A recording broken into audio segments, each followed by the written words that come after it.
bar was set very high from the first days of school this year. Every year we come in, we figure we can make a run, you know, because it's a program, it's the system. Throughout the season, we took some steps forward, you know what I'm saying, individual-wise, as in our athletes.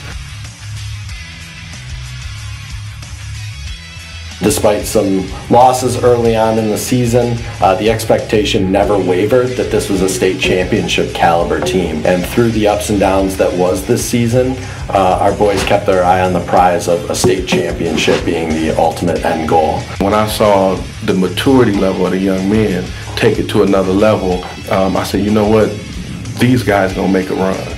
You know, we're athletic, we're young. We felt good because we felt like on the interior we could rebound the basketball. And our guard play was going to be pretty good because we were so experienced. And, you know, we got Kenyatta Singleton and Jovan Haynes. We knew we could make something happen. So, you know, I watched those guys, you know, put that effort off the court, you know, into the game.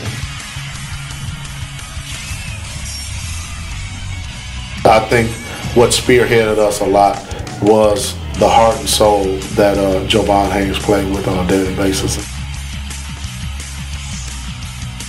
The character of our team truly came to the surface in that we were able to battle through adversity.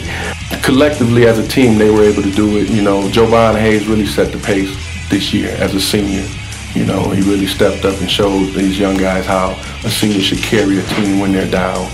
These guys really love each other. That was one of the pluses for us, is that these guys love to kind of play together, and they loved each other off the court, so they were unified from that standpoint. Ultimately, we're incredibly proud not only what our young men have accomplished on the court, but in the classroom as well. When I look at those kids and realize that they've done what they were supposed to do scholastically, it makes me more proud than anything. We want to make sure they're well prepared when they leave us here at Southeastern, and I think we've done a decent job of that.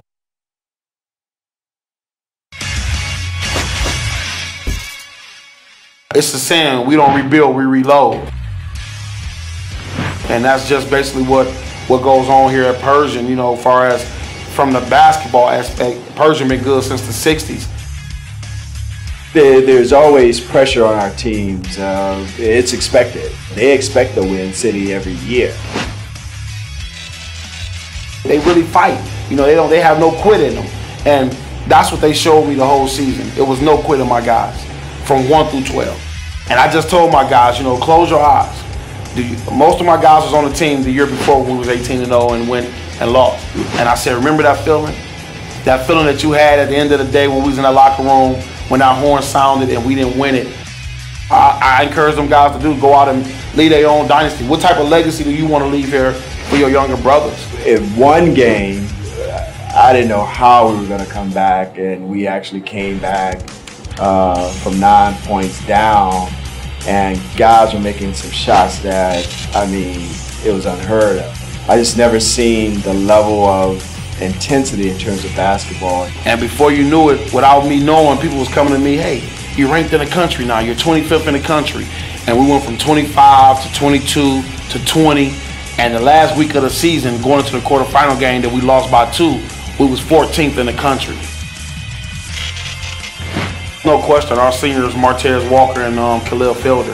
Them two guys, along with the rest of the team, bought into what we was trying to do and play hard. But there's no question, them two seniors really was the backbone of this team. It's all about athletics, but it's also more about scholarships and academic scholarships so students can have options. One thing we preach around here, and from past players to present, is family. You know, we tell them it's a brotherhood. You know, they gotta love each other. You know, encourage each other, support each other. If you see one of your brothers doing something they don't got no business doing, you better tap them, because we hold you all accountable for each other. As a team, I said, fellas, you gotta be proud of yourself. What you set out to accomplish hadn't been done here before. You won the Eastside Championship, you won the City Championship, you won the Operation Friendship, you won the District Championship, you won the Regional. You won every championship besides the state. So don't let no one tell you that you're not a winner. You know, the season you had, 25 wins, 1 loss. I hold my head up high to them guys that played for me this season.